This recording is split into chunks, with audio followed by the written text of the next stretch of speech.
निर्मला की 3 बेटी और 2 बेटे हैं। निर्मला अपनी तीनों बेटियों की शादी एक समृद्ध और अच्छे परिवार में करवा देती है। बड़ी बहू मीनू, जो कि गरीब घर की लड़की है, उसे निर्मला कभी ये एहसास नहीं होने देती कि वो एक गरीब घर से है। एक रोज निर्मला अंशुल से कहती है, अंशुल, अब मुझे भी पोते पोतियों का मुंह दिखा दे बेटा। मेरी जिंदगी अब बची है कितनी है। माँ, क्या तुम भी ना, अब तो अच्छे दिन आए हैं। तुम्हें कुछ नहीं होने वाला। तुम्हें अपने पोते पोतियों के साथ खेलना भी है, और अभी तो कुंज की शादी भी करनी है हमें। हाँ, मुझे जिंदा रखना है ना, तो मुझे मेरा पोता या पोती ला कर दे दे। ठीक है माँ।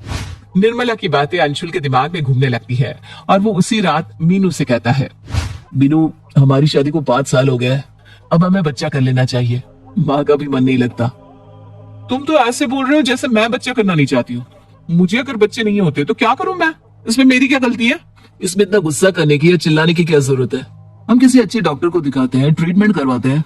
ट्रीटमेंट से अच्छे अच्छों को बच्चे हो जाते हैं, फिर हमें कैसे नहीं होंगे? ऐसा जरूरी नहीं है। अगर ट्रीटमेंट से भी मुझे बच्चे नहीं हुए तो क्या होगा? सब तो मुझे बांझ कहेंगे ना। मेरे दिल पर क्या गुजरती है तुम्हें क्या पता? सबके बच्चे देखकर मुझे भी लगता है कि मेरा भी बच्चा हो। अरे बाबा, तुम बात को कहां से कहां लेकर जा रही हो? अगर तुम्हें बच्चे नहीं भी होंगे तो कोई बात नहीं, मैं बच्चा गोद ले लूंगा। तुम पहले अपना ट्रीटमेंट तो करवाओ, तुम्हें कोई कुछ नहीं कहेगा। ठीक है, तो किसी अच्छे डॉक्टर को दिखा लेते हैं। अंशुल अपने दोस्तों से एक अच्छी गायनेकोलॉजिस्ट का पता लगाता है, जिसमें से पता चलता है कि उषा सबसे अच्छी गायनो है। मीनू और अंशुल उषा से अपॉइंटमेंट लेकर उसे मिलने जाते हैं। उषा के पास जाकर मीनू उससे अपनी सारी प्रॉब्लम बता देती है। देखिए, मैं अपनी पूरी कोशिश करूंगी कि आपको बच्चा हो जाए, लेकिन इसमें कोई दो राय नहीं है कि आपका केस कॉम्प्लिकेटेड है। कोशिश करने में कोई बुराई नहीं है, बाकी सब तो भगवान के हाथ में है। जी डॉक्टर, ये दवाइयां लीजिए और नेक्स्ट वीक मुझसे आकर मिलिएगा। ठीक है। मीनू उषा से मिलकर बहुत इंप्रेस होती है और अंशुल से कहती है, ये डॉक्टर तो बहुत अच्छी है, लगता ही नहीं कि मैं इनसे पहली बार मिल रही हूँ। हाँ, अच्छे होने से क्या फायदा, ये हमारे घर की मेंबर थोड़ी ना बन जाएगी। चलो घर चलते हैं, जैसा डॉक्टर ने कहा वैसा करना। मीनू चिड़चिड़ाकर अंशुल की ओर देखती है और दोनों घर चले जाते हैं। इसी तरह एक हफ्ता बीत जाता है। मीनू वापस से उषा से मिलने जाती है। उषा से मिलकर मीनू को एक अपनापन लगने लगता है और वो मन ही मन सोचती है,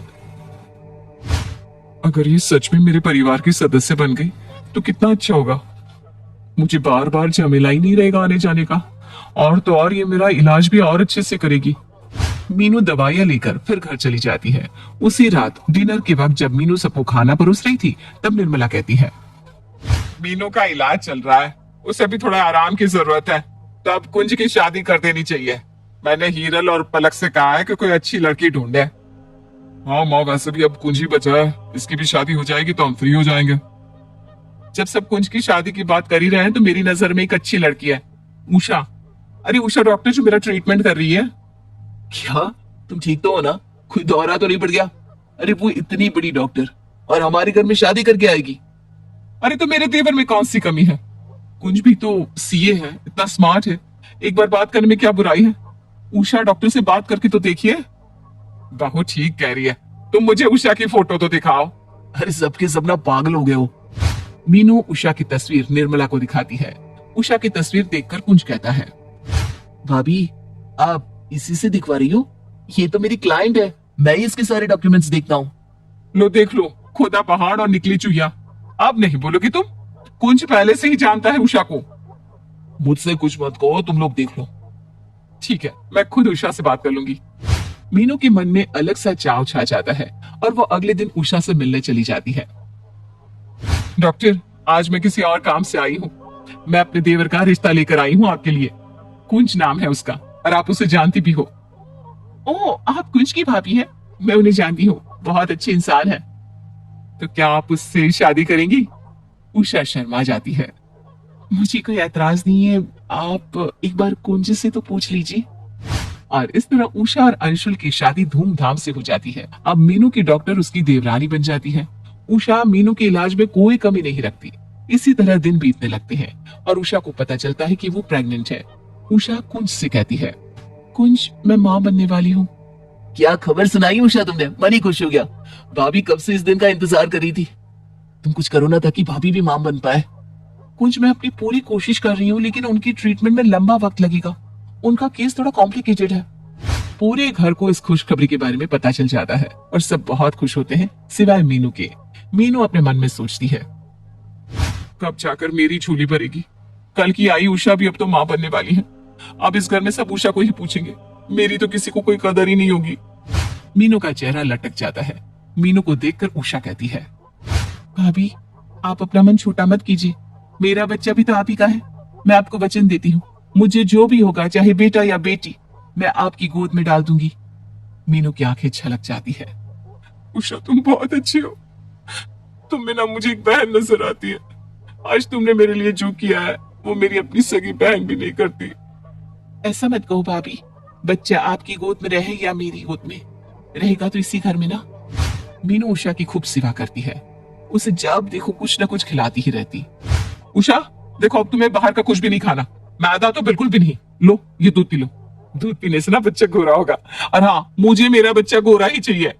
निर्मला हंसने लगती है। मीनू तू किसे समझा रही है? उषा खुद डॉक्टर है, वो सब कुछ जानती है। कोई बात नहीं मम्मी जी। दिन बीतने लगते हैं और इसी तरह 9 महीने बीत जाते हैं और उषा एक नन्ही सी गुड़िया को जन्म देती है। जैसे ही उषा को होश आता है, उषा अपनी बेटी को मीनू की गोद में डाल देती है। भाभी आज से ये आपकी बेटी है, वैसे भी मैं अपना काम करूंगी या इसे संभालूंगी, आप ही रखिए मेरी गुड़िया को। कुंज उषा का इतना बड़ा दिल देखकर उषा को और भी ज्यादा प्यार करने लगता है। मीनू उषा को अस्पताल से घर ले आती है और बच्ची का बहुत अच्छे से ख्याल रखती है। मम्मी जी मेरी बेटी का नामकरण आप करेंगी। मीनू की बेटी नीलम, कैसा लगा नाम? नीलम बहुत अच्छा नाम है, मेरी बेटी बड़ी होकर मेरी तरह डॉक्टर बनेगी। नीलम मेरी बेटी है और नीलम को कोई फोर्स नहीं करेगा, उसे जो करना होगा वो वही करेगी। उषा पहले की तरह अस्पताल जाने लगती है और मीनू घर संभालने के साथ साथ नीलम का पालन पोषण करने लगती है। इसी तरह दिन बीतने लगते हैं। नीलम भी मीनू को ही अपनी माँ समझने लगती है। नीलम अब स्कूल जाने लायक हो जाती है। एक रोज उषा मीनू से कहती है, भाभी मैं नीलम का एडमिशन स्कूल में करवा देती हूँ। नहीं नहीं उषा, अभी तो मेरी बेटी बस 3 साल की हुई है, अभी से उसे कैसे स्कूल भेज दूं? भाभी हर कोई अपने बच्चे का इसी उम्र में एडमिशन करवाता है, स्कूल जाएगी तो कुछ सीखेगी। तू रहने दे, मैं अभी इसका एडमिशन नहीं करवाने वाली, बोल देती हूँ। जब तक मेरी बच्ची 5 साल की नहीं हो जाती तब तक वो स्कूल नहीं जाएगी। किसी को भी उसकी चिंता करने की जरूरत नहीं है, अभी उसकी माँ बैठी है। भाभी अब क्यों नहीं समझ रही हो? तू रहने दे, मैं देख लूंगी, कहा ना तुझसे। उषा वहां से चली जाती है और कुंज से कहती है, भाभी नीलम को बिगाड़ रही है, नीलम के प्यार में वो पूरी तरह से अंधी हो गई है। अरे छोड़ दो ना तुम, वक्त आने पर भाभी खुद ही समझ जाएंगी। बहुत दिनों के बाद उन्हें माँ बोलने वाला कोई आया है। दिन बीतने लगते हैं। मीनू नीलम की हर छोटी बड़ी जिद को पूरा करने लगती है। एक रोज अंशुल कहता है, नीलम को तुमने कुछ ज्यादा ही बिगाड़ रखा है। 5 साल के बच्चे अपने हाथों से खाना खाते हैं, लेकिन वो तुम्हारे बिना खाती तक नहीं। बाबू अंशुल ठीक कह रहा है, अगर तू कहीं चली गई तो नीलम तो भूखी रह जाएगी। बच्ची को ऐसा बनाना चाहिए कि वो किसी भी परिस्थिति में रह जाए। मम्मी जी मैं नीलम को छोड़कर कहीं नहीं जाने वाली, मेरी बेटी हमेशा मेरे पास ही रहेगी। एक ही बच्ची है और मैं उसके नाज नहीं उठाऊंगी तब तो बेकार है सब कुछ। अब सब मीनू को समझाना छोड़ देते हैं क्योंकि वो किसी की बात सुनती ही नहीं। नीलम अब बड़ी हो गई है, स्कूल जाने लगी है। तभी एक रोज मीनू को पता चलता है कि वो माँ बनने वाली है। मैं माँ बनने वाली हूँ, इतने दिनों की तपस्या मेरी पूरी हो गई। जब तक मेरी डिलीवरी होगी नीलम 10 साल की हो जाएगी, अपने दोनों बच्चों को मैं अच्छे से संभाल पाऊंगी। मीनू ये बात पूरे घर को बताती है और अंशुल की आंखें नम हो जाती है। मैं ना कहता था भगवान के घर में देर है अंधेर नहीं। ये तो तूने बहुत अच्छी खबर सुनाई है बहू। कांग्रेचुलेशंस भाभी। उषा ये भी तेरी वजह से ही मुमकिन हो पाया है, तू ना होती तो शायद हमारी जिंदगी में कभी ऐसा दिन नहीं आ पाता। निर्मला अपने गले से सोने की चेन निकालकर उषा को पहना देती है। उषा के गले में चेन देखकर मीनू के दिल का चैन छीन जाता है। वो मन ही मन कहती है, ये चेन तो मम्मी जी को मुझे देना चाहिए था। भगवान बस मुझे बेटा दे देना, फिर सब मेरे वश में होगा। दिन बीतने लगते हैं। उषा मीनू की देखभाल बहुत अच्छे से करती है। भाभी आपकी डिलीवरी बस अच्छे से हो जाए और मुझे कुछ नहीं चाहिए। हाँ मुझे पता है, तू मेरा कितना भला सोचती है। मीनू के मन में उषा के लिए खार भरने लगता है। दिन बीतने लगते हैं और मीनू की डिलीवरी हो जाती है। वो एक प्यारे सी बेटी को जन्म देती है। जैसे ही मीनू को अपना बेटा होता है उसके तेवर और रवैया नीलम की तरफ बदल जाते हैं। मम्मा, छोटा बाबू आया है, मुझे भी उसे गोद में लेना है। नीलम बच्चे को छूने लगती है। तभी मीनू नीलम का हाथ झिड़का कर कहती है, तुम्हें मना किया था ना छूना नहीं, फिर भी समझ में नहीं आता। मेरा बेटा बीमार हो गया तो मैं क्या करूंगी। अरे बच्ची है नीलम। पहली बार मीनू के मुंह से ऐसा सुनकर सबको अजीब लगता है। नीलम रोने लगती है और उषा के गले जाकर लग जाती है। मीनू का ध्यान अब अपने बेटे में ही लगा रहता। मीनू को छुट्टी दिलाकर घर ले जाया जाता है। मीनू के स्वागत में नीलम, कुंज और अंशुल के साथ घर सजाती है। नए बच्चे के आने से घर में रौनक छा जाती है। नीलम पहले की तरह मीनू के कमरे में चली जाती है और अपनी जगह पर सोने लगती है। नीलम को सोया देखकर मीनू बहुत जोर से उस पर चिल्लाती है, नीलम, आज से तुम या तो अपनी दादी के पास या उषा के पास सोगी। नहीं, ये मेरी जगह है, मैं यहीं सोऊंगी। मुझसे सवाल लड़ाती है। मेरा बाबू छोटा है, वो यहाँ सोएगा, तुम जाओ दूसरे कमरे में। मम्मा, मैं यहीं रहूंगी, पर ये मेरी जगह है। मीनू नीलम को थप्पड़ मार देती है। नीलम जोर जोर से रोने लगती है। नीलम की आवाज सुनकर सब वहां आ जाते हैं। तब अंशुल कहता है, मीनू तुम रह रहकर पगला जाती हो क्या? अरे नीलम छोटी बच्ची है और तुम उस पर हाथ उठा रही हो। बाहू, तुम मेरी पोती पर हाथ नहीं उठा सकती। हाँ हाँ, अब सब मुझे ही सुनाओ। अब मैं क्या करूं? नीलम जिद इतना करती है। उसे जिद्दी तुमने ही बनाया ना। जब हम मना करते थे तब तो तुम हमारी सुनती नहीं थी। अब बच्ची पर चिल्ला कर क्या होगा। चलो नीलम, अब तुम इस कमरे में मत आना, चाची के पास सो जाओ। उषा की आंखें भर आती है। वो नीलम के सिर पर हाथ रखकर उसे फुसलाती हुई कहती है, मत रो नीलम, बाबू को भी मम्मी की जरूरत है। तुम कुछ दिनों तक मेरे पास सो जाओ। बाबू बड़ा हो जाएगा तो तुम फिर से अपनी जगह पर सो सकती हो। ठीक है चाची। नीलम उषा के पास चली जाती है। अब मीनू नीलम पर एक जरा ध्यान नहीं देती, ना कि उसकी कोई वैल्यू करती। नीलम अब गुमसुम सी रहने लगती है। उसे हर वक्त अपनी माँ की कमी महसूस होने लगती है। एक रोज नीलम के स्कूल में एनुअल फंक्शन था और टीचर कहती है, सभी बच्चे अपने पेरेंट्स को लेकर आएंगे, पेरेंट्स का आना अनिवार्य है। नीलम मन ही मन सोचती है, मेरा डांस देखने तो मेरी मम्मा जरूर आएंगी। छोटा बाबू के कारण मम्मी ऐसा बोल रही थी। नीलम खुशी खुशी घर आती है। मीनू बच्ची को सुला रही थी। नीलम मीनू का हाथ पकड़कर कहती है, मम्मा, कल मेरे स्कूल में एनुअल फंक्शन है और टीचर ने तुम्हें बुलाया है। ठीक है, तुम अपने पापा को लेकर जाना, मुझे टाइम नहीं है। ना, तुम्हें चलना होगा मम्मी। मुझे नहीं पता, आजकल तुम मेरे साथ भी नहीं बैठती, ना मेरा होमवर्क करवाती हो। इस घर में इतने लोग हैं ना, जाओ उन लोगों के साथ खेलो। उषा तुम्हारा होमवर्क करवा देगी। मैं नहीं जा सकती कल तुम्हारे साथ। यहाँ शोरगुल मत करो, बाबू सो रहा है। मीनू उठकर वहां से चली जाती है। नीलम रोती हुई निर्मला के गले लगकर कहती है, दादी, मम्मा को क्या हुआ? वो बदल गई है। रो मत मेरी बच्ची, कुछ नहीं हुआ है, वो थोड़ी बिजी है ना अभी। निर्मला को नीलम की चिंता सताने लगती है। वो अंशुल और कुंज से कहती है, नीलम के साथ जो हो रहा है वो बहुत गलत है। तुम दोनों देखते ही रहोगे या कुछ करोगे भी।